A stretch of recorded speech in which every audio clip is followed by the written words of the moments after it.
ओम शांति। आज प्यारे मीठे बाबा की मुरली मंथन की डेट है 8 मार्च 2024। तो आज है महाशिवरात्रि का महापर्व, जिस दिन स्वयं भगवान निराकार शिव परमात्मा एक साधारण बूढ़े तन में आकर प्रवेश करते हैं।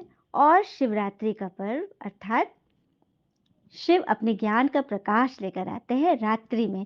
अंधकार अज्ञान की रात्रि में भगवान अपने ज्ञान प्रकाश से सबको प्रकाशित करते हैं। और इसी दिन हमारा ब्रह्मा पिता प्रजापिता ब्रह्मा कुमारी ईश्वरी विश्वविद्यालय की स्थापना का दिवस भी है, जब शिव बाबा शिव परमात्मा लेखरा दादा के तन में प्रवेश करते हैं। और आज ही के दिन भगवान ये दिव्य अवतरण लेकर ये ज्ञान मुरली हम बच्चों को सुनाते हैं।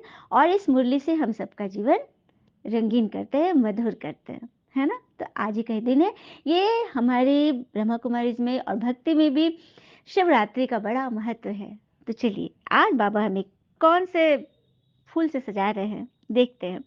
बाबा कह रहे हैं, मीठे बच्चे, बाबा की साकात लेने के लिए खुशबूदार फूल बनो। सवेरे से उठकर याद में बैठ प्यार से बाबा से मीठी मीठी बातें करो।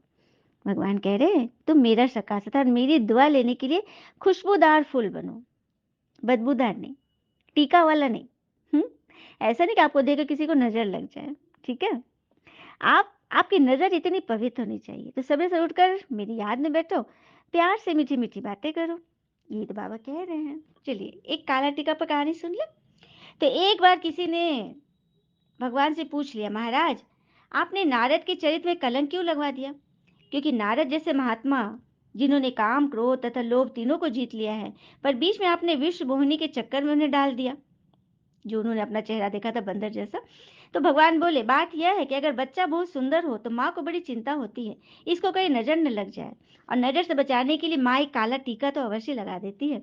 इसी प्रकार मैंने भी देखा कि नारद ने तो काम क्रोध लोभ को तो जीत लिया, अब बस उसको नजर लगने ही वाली है। नजर लगने का भी श्री रामचरितमानस में श्री राम जी के संदर्भ में बड़ा सांकेतिक अर्थ दिया है। चलिए सुनते हैं कथा। तो रामायण में वर्णन आता है, नजर 3 तरह से लगती है। बालकांड में लिखा है कि कौशल्या जी, सुमित्रा जी और केकई जी श्री राम जी को देखने के पूर्व हाथ में एक तिनका ले लेती है और उस तिनकों को तोड़कर उसको भर मुंह देखती है, फिर श्री राम को देखती है। सीधे श्री राम को नहीं देखती। निरखही छवि जननी तृण तोड़ी। किंतु तिनके को पहले तोड़कर फिर श्री राम को देखने का सीधा सा तात्पर्य है कि माताएं सोचती है कहीं हमारी नजर श्री राम को न लग जाए, इसलिए तिनके पर ही सारी नजर का प्रभाव डालकर उसे ही कष्ट में डाल दो और श्री राम की सुंदरता को बचा लो। पर गीतावली रामायण में गोस्वामी जी कहते हैं कि जब श्री राम रोने लगे तो माताओं को लगा कि अवश्य किसी की नजर हमारे बालक को लग गई। परंतु किसकी लगी है? तो उन्होंने विचार किया कि लगता है किसी बूढ़ी स्त्री की नजर लगी, किंतु अब क्या किया जाए। तो तुरंत गुरु वशिष्ठ को सूचना दी गई। वशिष्ठ जी आए और उन्होंने श्री राम को गोद में ले लिया तथा जो नजर बालक पर पड़ी थी उसे उतारकर उन्होंने कौशल्या जी की गोदी में दे दिया। नजर उतरते ही बालक राम जी फिर दूध पीने लगे। नजर लगने के तीसरे एक विलक्षण रूप का गोस्वामी जी ने ही गीतावली रामायण में वर्णन करते हुए लिखा है कि श्री राम एक दिन आंगन में खेल रहे थे और आंगन में जो मणि का खंभ बना हुआ था वो शीशे की तरह चमक रहा था। अचानक उस ओर श्री राम जी की दृष्टि चली गई और श्री राम का प्रतिरूप जब उसमें दिखाई देने लगा तो श्री राम अपने रूप को देखकर इतने मगन हो गए कि खेलना छोड़कर वह खंभे की ओर अपने रूप को देखने लगे। यह दृश्य सुमित्रा माँ देख रही थी। वे तुरंत भागी हुई आई और आते उन्होंने सबसे पहले बालक राम की आंखों पर अपना हाथ रखकर अपनी आंखें बंद कर दी, मैंने उनकी आंखें बंद कर दी। माँ से किसी ने पूछ लिया, आप श्री राम की आंखें क्यों बंद कर रही हैं? तो माँ ने कहा, मुझे डर है कहीं श्री राम जी को श्री राम की ही नजर न लग जाए। तो भाई नजर लगने वाली बात बड़ी अटपटी है, क्योंकि अपनों की नजर लग जाती है, औरों की लग जाती है तथा अपनी भी लग जाया करती है। व्यवहार में हमारे आपके जीवन में तीनों प्रकार की स्थिति आती है। अपनों की स्नेह भरी दृष्टि की नजर लग जाती, परायों की बुरी दृष्टि लग जाती है और सबसे बड़ी बात है कभी कभी हमें अपनी ही दृष्टि लग जाती है कि हम कितने गुणवान हैं, हम बड़े श्रेष्ठ हैं और हम बड़े सुंदर हैं। कितनी सुंदर बात है ना। और यहाँ पे ये काला टीका तो हमने समझा कि ये लौकिक में ये चीजें होती हैं, लेकिन अलौकिक में क्या होता है? नजर लगता है हमें हमारे विकारों का काला टीका जब माया लगा देती है ना, तब हम ऐसे फंस जाते हैं ना काम क्रोध लोभ मोह अहंकार ईर्ष्या में कि बस बात मत पूछो।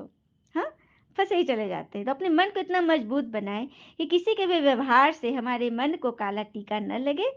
संबंध मात्र एक शब्द नहीं, अपितु त्याग, बलिदान और समर्पण से संपूर्ण भरा संपूर्ण ग्रंथ है। क्या बात है! संबंध एक ग्रंथ है।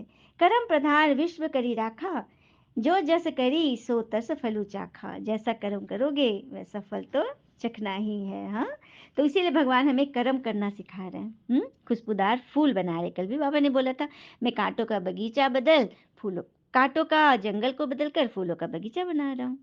प्रश्न है, बाबा को सब बच्चे नंबरवार याद करते हैं, लेकिन बाबा किन बच्चे को याद करते हैं? उत्तर, जो बच्चे बच्चे बहुत मीठे हैं, जिन्हें सर्विस के बिना और कुछ सूझता ही नहीं है, जो अति प्रेम से बाबा को प्यार करते हैं, याद करते हैं, खुशी में प्रेम के आंसू बहाते हैं, ऐसे बच्चे को बाबा भी याद करते हैं। बाबा की नज़र फूलों तरफ जाती है, कहेंगे फलानी आत्मा बड़ी अच्छी है, या आत्मा जहाँ सर्विस देखती भागती रहती है, अनेकों का कल्याण करती है, तो बाबा उसे याद करते हैं। सुना? जो बच्चे बहुत मीठे हैं, जिन्हें सर्विस के बिना और कुछ नहीं सूझता, प्रेम के आंसू बहाते हैं, जहां सर्विस देखे बस दौड़ पड़े। कैसा बनना है ना? भगवान की सेवा अर्थात परमार्थ में अपना दिल विचार दो। और कहते हैं ना, पुल और दीवार दोनों के निर्माण में एक जैसा मटेरियल लगता है, रॉ मटेरियल, जबकि पुल लोगों को जोड़ने का काम करता है और दीवार अलग करने का काम करती है। इंसान को भी भगवान ने एक जैसे ही बनाए हैं, लेकिन कौन कैसा व्यवहार करता है यह उसके संस्कारों पर निर्भर है। तो हमें भगवान संस्कार, व्यवहार, सदाचार, श्रेष्ठाचार, सब कुछ भगवान हमें सिखा रहे हैं इस ज्ञान श्रीमत से। तो सीखना है ना सभी को। ओम शांति। बाबा बैठ सब आत्माओं को समझाते हैं, शरीर भी याद पड़ता है तो आत्मा भी याद पड़ती। शरीर बिगड़ आत्मा को नहीं याद किया जा सकता। समझा जाता है ये आत्मा अच्छी है, ये बाह्यमुखी है, ये अंतर्मुखी है। गुण होता है ना। बाबा भी देखते हैं कौन बच्चे मुझे याद करते हैं, किसमें कितना गुण है, कौन कितने फूल के खुशबूदार फूल बने हैं। फूलों से तो सबका प्यार होता है, गुलदस्ता बनाते हैं, उसमें राजा रानी प्रजा भिन्न भिन्न फूल पत्ते आदि सब बनाते। बाबा की नज़र फूलों की तरफ जाएगी, कहेंगे फलाने की आत्मा बड़ी अच्छी है, बड़ी सर्विस करती है। आत्माभिमान में रह बाबा को याद करते रहते हैं, जहाँ सर्विस देखते हैं वहाँ भागते हैं। फिर भी सवेरे उठकर याद में बैठते होंगे तो किसको याद करते होंगे? श्री बाबा परम धाम में याद आता होगा या मधुबन में याद आता होगा? बाबा याद आता है ना? बाबा बोल रहे हैं।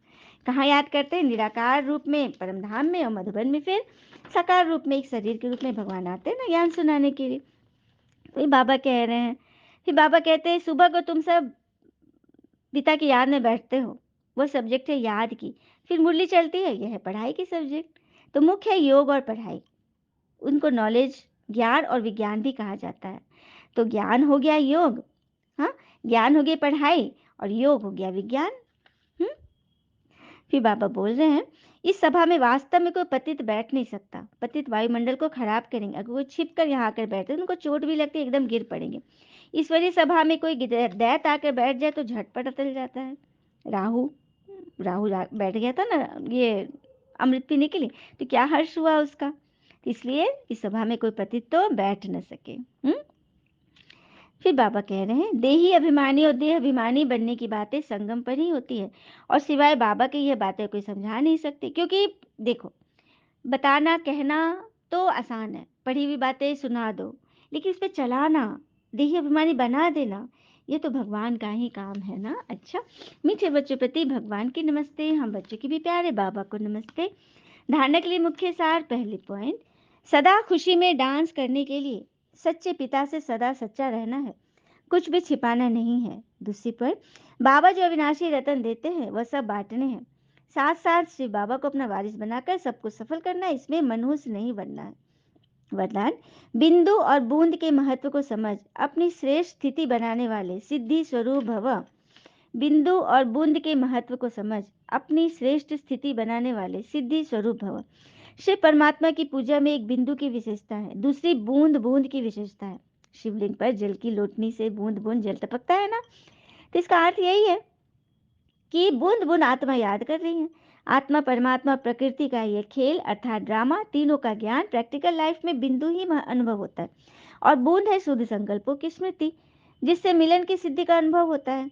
रूरिहान में प्राप्तियों की शीतल बूंदे बाबा पर डालते हो, इसी से ही श्रेष्ठ स्थिति बन जाती है। इसी का यादगार भक्ति में भी चला आता है, जल की लोटनी, है ना। तो बिंदु और बूंद के महत्व को समझकर अपनी स्थिति को श्रेष्ठ बनाने वाले सिद्धि स्वरूप बन जाते हैं। स्लोगन: ज्यादा बोलने से दिमाग की एनर्जी कम हो जाती है, इसलिए शॉर्ट और स्वीट बोलो। ज्यादा व्यर्थ बोलने से दिमाग की एनर्जी कम होती है, इसलिए छोटा और मीठा बोलो। अच्छा, ओम शांति। शुक्र है मीठे बाबा, वो बाबा के प्यारे प्यारे बच्चे, आप सबका जीवन सदैव शुभ हो। ओम शांति।